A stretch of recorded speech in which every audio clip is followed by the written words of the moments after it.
মহান বিজয় দিবস উপলক্ষে সোমবার রাজধানীর ইঞ্জিনিয়ার্স ইনস্টিটিউশন মিলনায়তনে আলোচনা সভা করে বিএনপি। এতে মুক্তিযুদ্ধের গর্বিত ইতিহাসে শহীদ রাষ্ট্রপতি জিয়াউর রহমানের অবদান সহ মুক্তিযুদ্ধের নানা বীরত্বগাথা তুলে ধরেন দলের বীর মুক্তিযোদ্ধাসহ সিনিয়র নেতারা। বলেন, আওয়ামী লীগ ক্ষমতায় থেকে দেশের প্রকৃত ইতিহাসকে বিকৃত করেছে। আওয়ামী লীগ পরতে শুরুতে সমস্ত জায়গায় তারা ইতিহাসকে তাদের দলীয়করণ করেছে। আবার সুযোগ এসেছে দীর্ঘদিন পর, যে এই স্বপ্ন ধারণ করে মুক্তিযোদ্ধারা একাত্তরে জীবন বিলিয়ে দিয়েছে, অকাতরে আত্মদান করেছিল, সেই স্বপ্ন হয়তো বাস্তবায়িত হতে পারে। বিএনপির নীতি নির্ধারক নেতারা বলেন, একাত্তরের প্রশ্নবিদ্ধ রাজনৈতিক দল এখন বিএনপির সাথে প্রতিদ্বন্দ্বিতায় মিথ্যাচার শুরু করেছে। ২৪-এর গণ অভ্যুত্থান কোনো একক দলের কৃতিত্ব নয় বলেও দাবি করেন তারা। যারাই আজ রাজনীতিতে আমাদের প্রতিদ্বন্দ্বী বলে দাবি করেন, প্রতিপক্ষ বলে দাবি করেন, তাদের চোখে চোখ রেখে জিজ্ঞাসা করুন, বিএনপি জনগণকে যে কথা দিয়েছে, কথা রক্ষা করেছে, মানুষ বুঝেছে, বিএনপি যা বলে তা করে।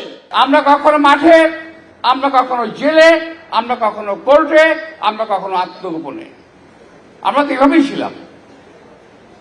তো আজকে একটা সুযোগ এসেছে, সময় এসেছে দেশটাকে নতুন করে পুনর্গঠন করার জন্য।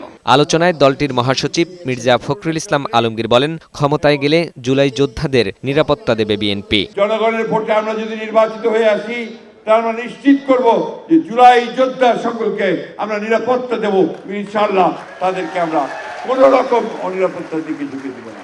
লন্ডন থেকে ভার্চুয়ালি যুক্ত হয়ে বিএনপির ভারপ্রাপ্ত চেয়ারম্যান তারেক রহমান বলেন, বিশেষ চক্র নির্বাচন বানচালের অপচেষ্টা শুরু করেছে। আমরা সকলে যদি ঐক্যবদ্ধভাবে জনগণের অধিকার প্রতিষ্ঠার মিছিল এগিয়ে নিয়ে যেতে থাকি, ইনশাআল্লাহ ষড়যন্ত্রকারীরা অবশ্যই পিছু হটতে বাধ্য হবে।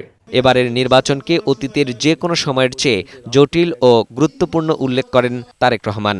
এবারের নির্বাচনের সঙ্গে জড়িত আছে বাংলাদেশের স্বার্থ এবং সার্বভৌমত্বকে সুসংহত রাখার প্রশ্ন। নির্ধারিত সময় নির্বাচন ইনশাআল্লাহ অনুষ্ঠিত হবে।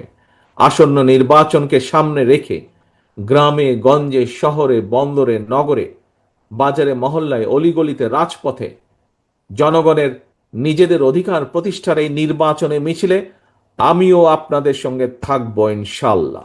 স্বনির্ভর সমৃদ্ধ বাংলাদেশ গড়ে তোলার মাধ্যমে আগামীর প্রতিটি বিজয় দিবসকে আরও গৌরবান্বিত এবং অর্থবহ করে তোলার প্রত্যয়ের কথা জানান বিএনপির ভারপ্রাপ্ত চেয়ারম্যান।